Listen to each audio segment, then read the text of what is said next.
Hi folks, welcome into TK Power Sports. Can-Am has just revealed its entire 2026 off-road lineup, and there is a lot to talk about. There's an updated Outlander 6x6, there's an all-new Defender utility side-by-side, and there is an all-electric Outlander, and I want to tell you all about it. So right now, we're going to dive into the details.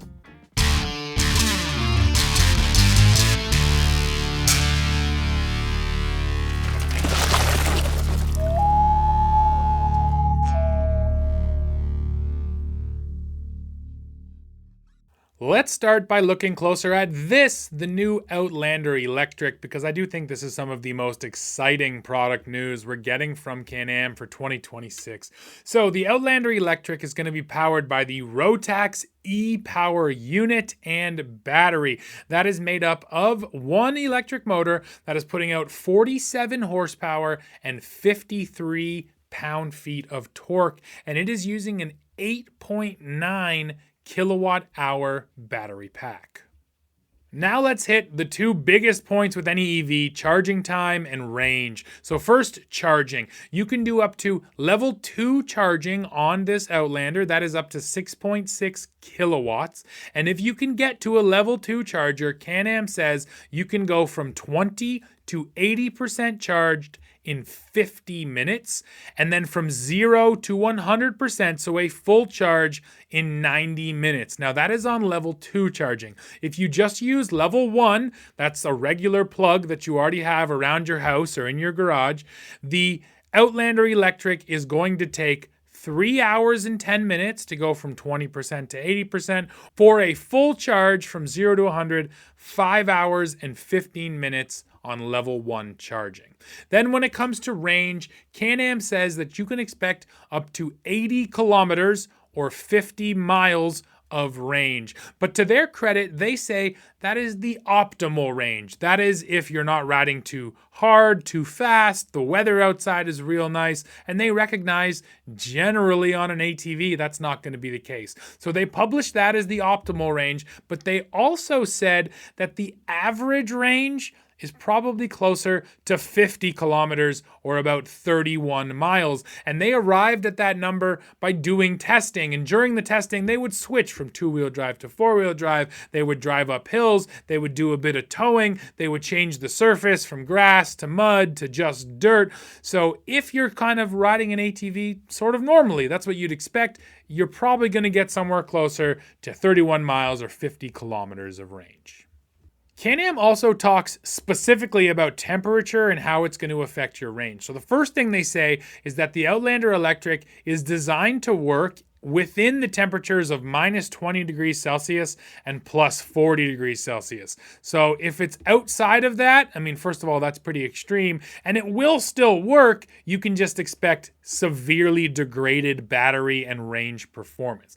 Then they went on to say that at minus 10 degrees Celsius, you can expect 5 to 10% of the range lost when the battery is preconditioned, or 10 to 15% loss when the battery isn't preconditioned. Now what that means, the preconditioning, is when the battery is still plugged in, you can tell the machine, hey, I'm going to go riding in 20 minutes, and then it will warm up or cool down the battery to the optimal temperature, but it will do that before it is unplugged, so it won't actually use up its own power to do that. So if you precondition, you're not going to lose quite as much range as if you don't precondition that battery. But once again, Can-Am recognizes ATVs are used in a wide range of circumstances and temperatures, so they're trying to give us some more accurate real-world numbers rather than just publishing kind of best-case scenario.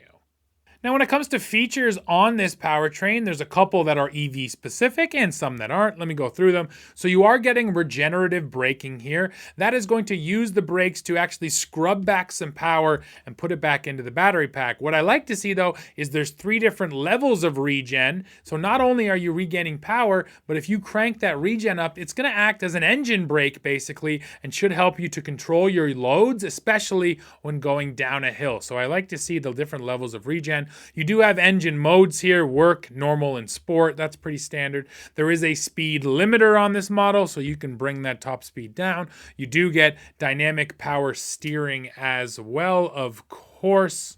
And then another feature which is quite unique and is only possible because this is electric is reverse on the fly. Can-Am says that this Outlander will change from forward to reverse on the fly at any speed under 20 kilometers an hour, which is kind of crazy. Now, someone asked the question, is it a progressive shift? And Can-Am said yes, when you go from forward to reverse, it's not just going to bang in, it's going to be kind of slow and progressive. But they also said if you're asking for that power when you do it, if you're really giving it, some throttle, it can be kind of abrupt. So that's kind of crazy to think about, and I can't wait to actually feel that out. Now, another thing Can-Am did here is they put an actual low gear, and it's not just sort of ECU tuning. It's a physical gear reduction, so you are going to have low, and that's going to help if you're doing some of those heavy towing or heavy hauling jobs. And if you're wondering, no, there's no CVT here, there's no belt. This is a direct drive transmission, which you could almost just say there is no transmission because EVs don't require a traditional transmission like a gas engine does. Now let me hit you with some of the other important numbers. So Can-Am says that towing capacity here is 1,830 pounds, front rack capacity 120 pounds, rear rack 240 pounds, front suspension travel is 9.75 inches, rear travel is 10.25 inches, overall ground clearance comes in at 12 inches, and there is a standard 2-inch hitch receiver, and all of those numbers are quite good and more than competitive in this mid-horsepower ATV space. Now, when it comes to sort of the design and the overall body, you can already see this Outlander Electric is just using what's already out there for the other Outlander models. And that means that there is also a massive amount of accessories, over 120, Can-Am says, that can already be fit to this model. They didn't have to go back to the drawing board and come up with new accessories because they're just using the same Outlander body and therefore the same attachment points. So all of those accessories work here on the EV as well. Now, some of the other upgrades here, there is a new 5-inch color display that they've installed on this EV. So that's going to give you all your regular information, but then also update you on the range and the charging time, some of those specific electric things. The last number you need here on the Outlander Electric is the price. So in the United States, this thing is going to start at $12,999. In Canada, it's going to sell for $17,799. Now, of course, Can-Am knows that this is not going to be sort of a mass market machine. And they also talked about how specifically they're targeting customers in the hunting and fishing space, especially hunting. If you want to go into the woods silently, an EV is going to be your best option. They're also targeting customers who work land of about 100 acres or less, so not for the huge ranches, but for sort of smaller hobby farms.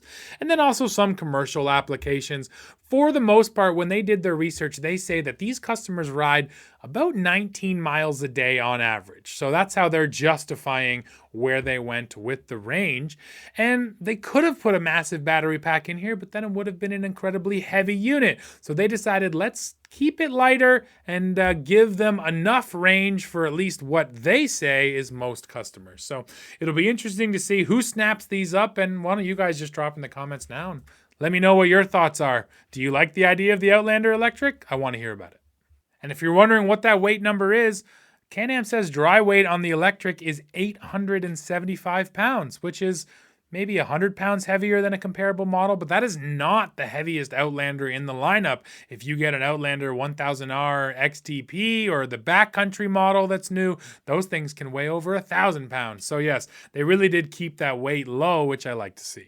There is some warranty news I want to touch on before we get to some other specific models. So for 2026, Can-Am says that it now covers all of its units with a 1-year factory warranty, and that is up from a 6-month warranty. And then they also say that the Outlander Electric gets a specific 5-year battery warranty.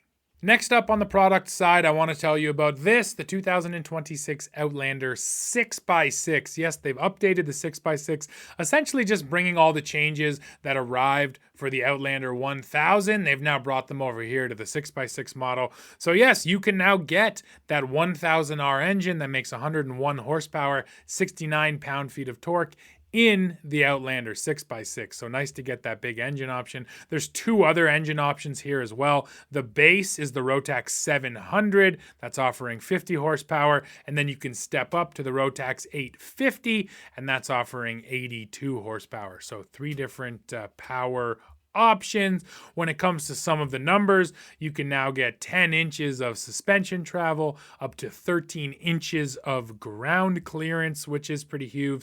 The turning radius has been improved by 10% according to Can-Am, and the brakes have been made bigger. So sort of a lot of nice little upgrades all around this 6x6 model. And listen, 6x6, it's kind of a narrow usage case. If you really need to haul a lot of stuff and you need that dump bed, but a side-by-side is just too big or too wide, well, that's when you go for a 6x6. And it's actually one of the things Can-Am also said to us is that this is one of those models that a lot of customers don't even realize is out there. So they're trying to raise the brand awareness along with bringing along all these new enhancements.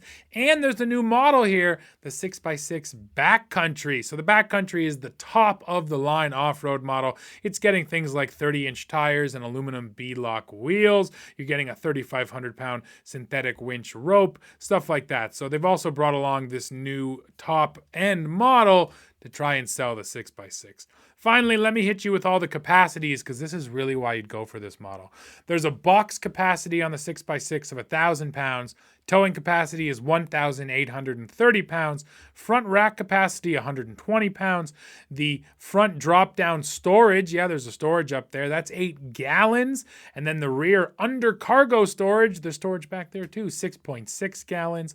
The box capacity is 1,000 pounds. So yeah, you can put quite a bit of stuff back there. And the box volume is 58 gallons. And another cool feature here, those box walls are removable. So if you just want sort of a big flat deck surface, you can get that here as well. The final number I have to share on the 6x6 is pricing. So in the United States, the Outlander Max 6x6 DPS 700, the base model, starts at $14,249. And then the Backcountry is going to go for $20,849. In Canada, the base model is going to start at $16,849, where the Backcountry is going to sell for $24,749 Canadian.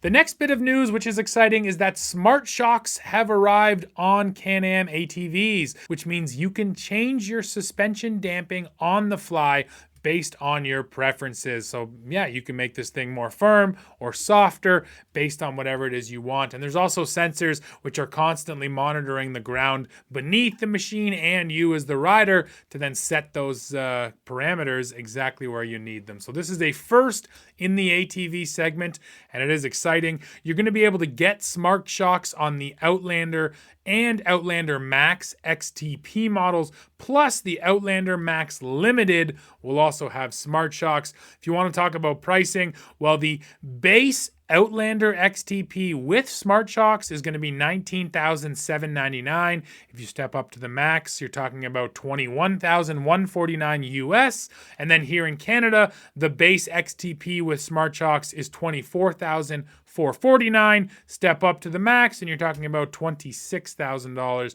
Finally, the limited model is going to sell for $20,749 US or $25,299 here in Canada. Now that's almost it for ATV. Let me just hit you with a couple of other things. So I already mentioned that backcountry model that came to the 6x6. Well, it's also coming to the regular Outlander. The idea here is backcountry is sort of the ultimate off-road model. So it's bringing along tires and bumpers and protection and all of those things you want if you're doing some hardcore off-roading. Some other changes have been made here, like there's a new handlebar mounted windshield for the Outlander. It's a little bit taller than it was before. There are new coolers for the Outlander through the Link accessories catalog. There's new colorations and graphics across the lineup. That's normal. They've also now moved to synthetic rope rather than cable on all of their winches 3,500 pounds and above, so I like to see that. They've changed up some of the skid plates now, which are bolt-on skid plates starting in 2026, so that is a nice adjustment as well. And then I already mentioned the 1-year warranty, so a bunch of little stuff that also came along with this big product news. Now let's move on to side-by-sides. The real big news in the side-by-side segment is the new Can-Am Defender, but let's actually leave that till the end. Right now, we're going to start with the fun stuff. So I want to show you this, the new Maverick R XRC. This is that rock crawling model, and it's got a bunch of awesome enhancements for 2026. Things like an anti-intrusion bar that is going to come straight from the factory. You're getting high clearance rear lower links. You're getting new A-arms and swing arm protectors. You can get Smart Shox on this thing. There is full heavy duty skid plates, of course, a synthetic rope winch at 4,500 pounds, a front bumper, LED signature with a new startup animation, which is pretty cool. There's a new smart hood light. That's a little light bar integrated into the hood. But easily the biggest feature, which is new, 35-inch Hammer King rock climbing tires. Yes, you're now getting standard 35s on a Maverick R. So that is a pretty cool and pretty big enhancement. I was happy to see those changes on Maverick R, but I was also happy to see that Can-Am has not forgotten about the Maverick X3 because it's going to offer you more value than that Maverick R model with still some pretty crazy performance. So the Maverick X3 gets some updates to things like modernized LED lighting, which was introduced on the Maverick R. Now it's been brought down to the X3. You can now get the 10.25-inch touchscreen infotainment system in your Maverick X3. So that is pretty cool. You're not missing out on some of those great tech features if you choose to go X3 over Maverick R. There's also some new wheel and tire options. On the XMR model, you're now getting 30-inch XPS Swamp Force tires. On the XRC, you're getting 32-inch XPS Hammer King tires. So yeah, they've made a whole bunch of changes to Maverick X3 too, but mostly I'm just happy Can-Am didn't just forget about it once they brought out the crazy horsepower, crazy expensive Maverick R. They're still working to keep that Maverick X3 fresh and relevant to offer some value in this sports segment. And if you're wondering how much value, well, we'll just throw up prices here for Maverick R and Maverick X3 so you can see the whole lineup.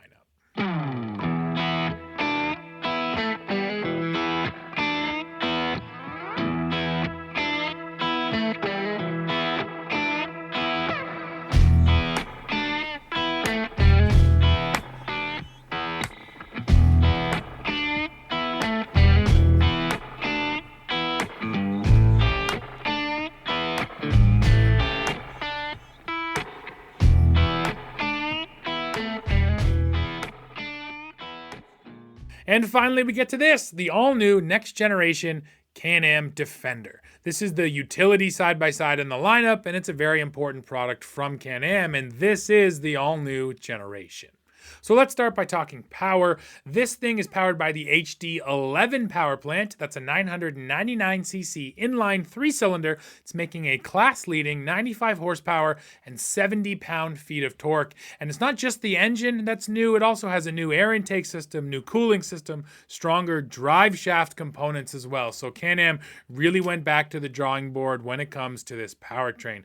Now that power is still sent through a CVT, but Can-Am does say that they have updated the transmission as well. Now, one of the things they focused on was improved shiftability and shifter feel. I'll be curious to actually get in there and use that because I'm currently driving a Defender, and I got to tell you, that's one of my biggest complaints is the shifter is just mushy. It doesn't like going into gear or coming out of gear. So I'm happy that they did work on that shiftability.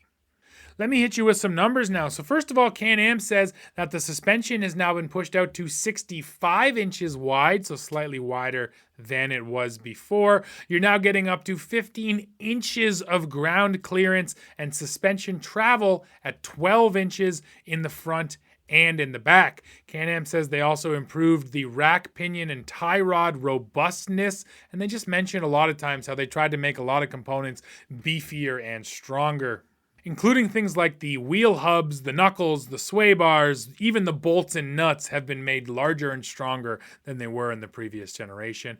And that then leads to all of these capacities. You're getting 2,500 pounds of towing here, 1,000 pounds of cargo capacity, a total of 1,500 pounds of payload capacity. There is a fuel capacity at 11.9 gallons.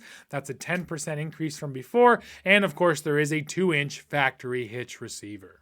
Let's talk about the full cab HVAC models, and these are incredibly important for Can-Am because they actually told us that 2/3 of customers in the full-size, high-horsepower utility segment are purchasing full cab HVAC models. So this segment is massive and it's blowing up, so it was important for them to focus on it.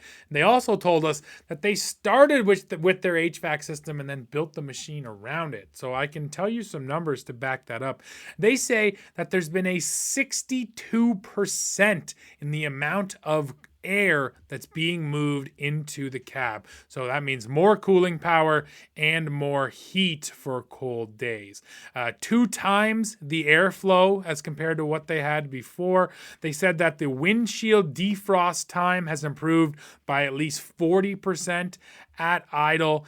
So yeah, just more air moving through more parts of the cab because they were able to build all of those vents in right from the get-go. And if that's something you're looking for, yeah, it sounds like this Defender is going to be better than ever. Beyond that stuff, there's a ton of little changes that have arrived for Defender. Things like better seat comfort, more shoulder support, modified incline on the seat with a higher backrest, a driver seat forward adjustability with a 7-degree incline. So lots of little changes to try to work on the comfort. There's a new weather-resistant glove box, new underseat storage, new steering wheel adjustability with quick tilt, and that's actually going to allow the steering wheel to really move up out of the way if you're climbing in and out of the machine all of the time. So lots of those little changes. One of the bigger changes you're going to see here in the center stack, also the touchscreen, that's been brought over here to Defender as well. So you're getting all of those infotainment features.